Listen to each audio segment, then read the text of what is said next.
The day I found out Kevin, the head of our crime syndicate, had cheated for the first time, I filed for divorce. But he locked me in our bedroom for 5 days and 4 nights, going through 2 boxes of condoms. Afterward, he wore a look of utter helplessness as he explained, "Our rivals set me up, drugged me, and forced me into a one-night stand with Serena. You have to forgive me." The second time, I saw him with Serena at her prenatal appointment. Again, I brought up divorce. He pushed me against the wall, his voice laced with menace. "Audrey, you want a divorce? Over my dead body. You need to trust me. Serena is a plant from our enemies. I have to keep her close. It's a deep cover operation. Once she has the baby, I'll get rid of her immediately." But then Serena had a miscarriage, and everyone suspected I was behind it. Serena lunged at me, her hands clamped around my throat like a madwoman. "Hate me all you want. Why would you hurt my baby?" Even Kevin looked at me, his eyes filled with disappointment. "I told you to wait. Why would you touch my child?"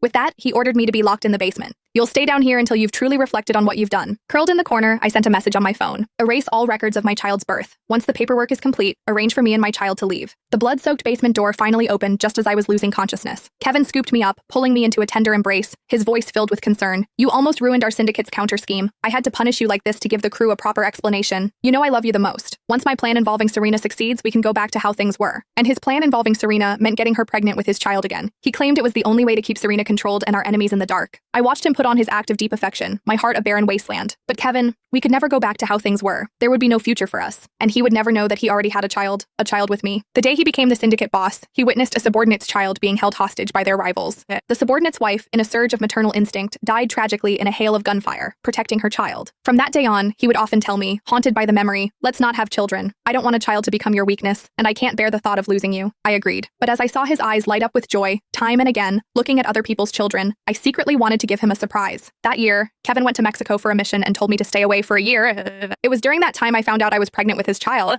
Afraid he'd worry, I kept it from him until the baby was born. Later, because of a premature birth, the baby was weak and had to stay in the hospital. And that's when Kevin brought Serena into my life. My surprise never made it to him. Instead, Kevin handed me a massive surprise of his own. My phone vibrated, pulling me from my thoughts. "Your expedited divorce papers are almost ready. The process will be complete in a week. Then we'll get you and Hugh out of here." I managed a faint smile. Good. In a week, Kevin and I would be nothing to each other. After that, Kevin started juggling his time between Serena and me. Afraid I'd be upset, he sent carload after carload of gifts. The latest jewelry, limited edition handbags, all the things I used to love. Trust me, we'll be back to normal soon. I love you. I'd lost count of how many times he knelt before me, proclaiming his love and his helplessness. It was laughable. He slept with Serena every night, yet he was terrified of upsetting me. 4 days before the divorce was finalized, Serena, whether intentionally or not, suddenly showed up with a huge bouquet of sunflowers. I had a severe allergic reaction to pollen and was rushed to the hospital. Kevin, upon hearing the news, ripped into Serena. "If this happens again, you're out." Serena's eyes reddened as she apologized, then covered her face and ran out. That night, Serena disappeared. Kevin and his men searched all night before finally finding her. When they did, she was covered in allergic rashes.